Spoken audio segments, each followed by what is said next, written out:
50 लोकांची एकाच वेळी हत्या. खरं तर अमेरिकेसाठी सर असे मेसॅकर्स हे नवीन नाही, मात्र यावेळेच्या मेसॅकरला, या घटनेला वेगळे अर्थ किंवा वेगळे पैलू आहेत असं म्हटलं जातं. कारण आयसिसचा कुठेतरी यामागे हात असण्याची शक्यता वर्तवली जाते. या संपूर्ण घटनेकडे तुम्ही कसं बघता? कारण ऑर्लॅन्डो फ्लोरिडामध्ये झालेला हा हल्ला जो आहे, नाईट क्लबवरती ओमर मातीननं केलेला हल्ला, हा दहशतवादीच हल्ला आहे असं दिसतंय. कारण त्याचा उल्लेख अमेरिकेचे अध्यक्ष बराक ओबामा यांनी पण केलेला आहे की तो दहशतवादी हल्ला आहे आणि त्या दृष्टीनंच आमचा तपास हा पुढे चालू राहील. पण या ओमर मातीननं हल्ल्याच्या सुमाराला, म्हणजे हल्ला केला त्याच वेळेला 911ला फोन करून असं सांगितलं की त्यांनी आयसिसचा उल्लेख केला आणि तो मूळचा जरी अमेरिकन असला तरी अफगाण ओरिजिन अमेरिकन आहे. तो भाग जरी त्याचे आता वडील असं सांगतायत की तो त्या गे क्लबच्या विरोधात होता, गेंच्या विरोधात होता, समलिंगी संबंधात तो विरोधी बोलायचा आणि 29 वर्षाचा तरुण मुलगा आहे. तर त्या दृष्टीनं त्याची बायको असं सांगते की तो मानसिकदृष्ट्या असंतुलित असा होता.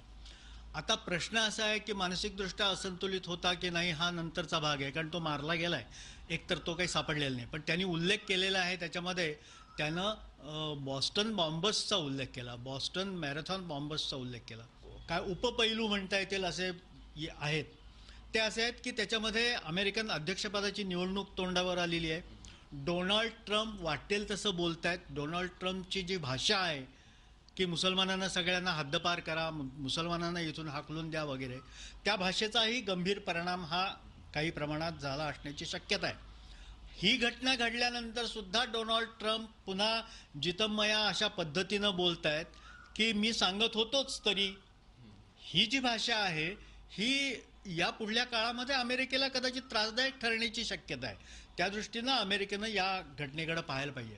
पण मुख्यतः हा तरुण जो आहे तो अफगाण आहे, आयसिसचा उल्लेख करतो, 911ला फोन करून आयसिसची माझी बांधिलकी आहे असं सांगतो. याचा अर्थच असा आहे की त्याला आयसिसकडनं काहीतरी सांगितलं गेलं असण्याची शक्यता आहे. काहीतरी कुठेतरी हे सूत्र एका सूत्रात बांधलं तर असं लक्षात येतं.